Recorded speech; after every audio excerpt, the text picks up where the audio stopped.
إن الحمد لله نحمده ونصلي على رسوله الكريم أما بعد فأعوذ بالله من الشيطان الرجيم بسم الله الرحمن الرحيم.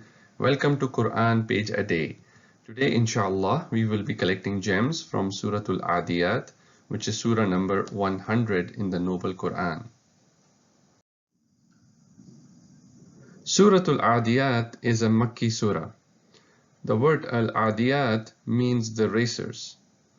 This surah has 11 verses, and this was revealed between the period 613 to 619 AD. The revelation background of the surah is that this was revealed at a time when Rasulullah sallallahu alaihi wasallam and other Muslims were being persecuted by the Meccans. They were being tortured by words and by physical actions as well. And Allah subhanahu wa ta'ala in this surah talks about how the nature of man is. So the theme of the surah is man's ungratefulness and reminder of accountability. Now let's find out what is in Surat Al Ādiyāt. When a conversation is started, there's multiple ways of starting a conversation. One of the way of starting a conversation is to start with such statements that would capture the attention of the reader or the listener before getting to the point of the conversation. Now in the beginning, in the first few verses of Surat Al Ādiyāt, Allah subhanahu wa ta'ala is describing an imagery. Now back in the day, the Arabs, they used to tell stories to each other as a pastime. Even today, when we are watching something on TV also, if there is an image of war with the proper sound effects, that captures the attention of the person watching that program. Similarly, in these verses, Allah subhanahu wa ta'ala is describing the imagery of the war horses. So the very first statement says, Wal Ādiyāt dabha, by the racers panting. The word Ādiyāt means to run.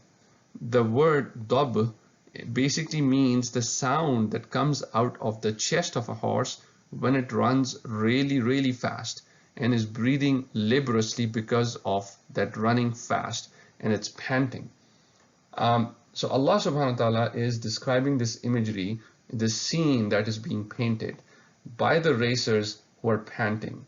And as the racers are running, their hoofs, as they're hitting the ground, and the ground is solid, the hoofs are hitting the ground, and there are sparks that are being produced when their hoofs are hitting the horses. Now we know that the horses, their hoofs, they had metal hoofs that were put on the feet of the horses. So when that metal hits the ground, there's sparks that are being produced. And these chargers are charging at dawn. Now the practice among the Arabs was that when they had to mount a raid or a settlement, they marched out in the night so as to take the enemy by surprise. And then they would launch a sudden attack early in the morning so that everything became visible in the light of the day. And at the same time, it did not become so bright that the enemy could notice their movement from a distance and be ready to meet the offensive. So the imagery is being described of these horses who are panting, who are running hard, running towards their aim, running towards something. And as they are running, they are producing sparks. And this is in the morning, they're charging in the morning. And then as they are running so fast, there is dust that is being raised up on the ground. But as they are running the ground, when something goes by at a very fast speed, there is dust that goes up in the air because of the air movement that is going so quickly. So they are running so fast. And then as they are running, they penetrate the enemy lines and they run right through it to the center of the enemy without any fear, without any worry. With these few verses, Allah subhanahu wa ta'ala is describing the hard tasks of a war horse. And it's being called to testimony to the fact that these war horses, they risk their lives to travel under very dangerous and difficult conditions, especially in the battlefields, where they follow the commands of their masters. And the food that is fed to these horses is something that man did not even create that food.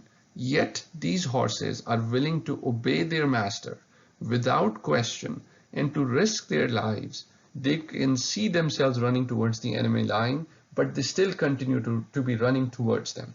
Now all of this captures the attention of the listener when somebody is reading this with the understanding. And then all of a sudden, in verse number 6, Allah subhanahu wa ta'ala talks about how humans are ungrateful and unthankful to Allah subhanahu wa ta'ala. And Allah subhanahu wa ta'ala now focuses the attention on the real message, which is that man is very ungrateful to Allah subhanahu wa ta'ala, and he himself is a witness to it, that man is not fulfilling his duties given to him by his Rabb, and he even witnesses himself that he is not very grateful to Allah. Now, being able to realize that we are not being grateful is also a blessing of Allah, but in general, most of the men, they are very ungrateful. How many times have we realized the blessings that we have that are given to us by Allah subhanahu wa ta'ala, and how many times a day do we actually thank Allah subhanahu wa ta'ala for everything that He has given to us, from our hands to our sight to our hearing to our limbs, to the fact that we actually have the means to be able to survive in this world. We are not worried about food on the table, how we are not worried about that, how we are going to, where we are going to live today, to have the roof on top of our heads.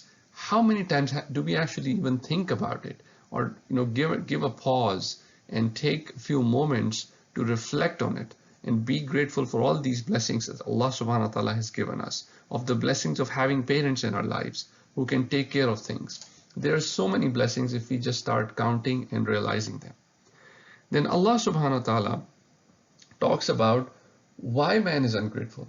Man is ungrateful because of the love of this world, because of the wealth that he wants to accumulate. Now, wealth in this scenario could be physical wealth.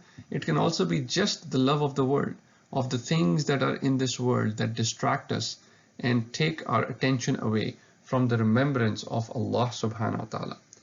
And then Allah subhanahu wa ta'ala reminds us in the last 3 verses of this surah about the accountability and about the day of judgment, that day is surely coming when man is going to be held accountable for whatever deeds they did in this world, when the graves will be opened up and everything that is in the graves is going to be brought out, and whatever is going to be in the heart of a man is going to be known by Allah subhanahu wa ta'ala, who is well aware of everything that goes on.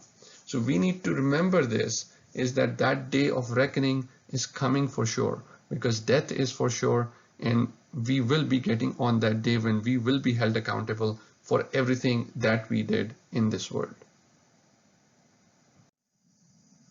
Now it's time for a self-check.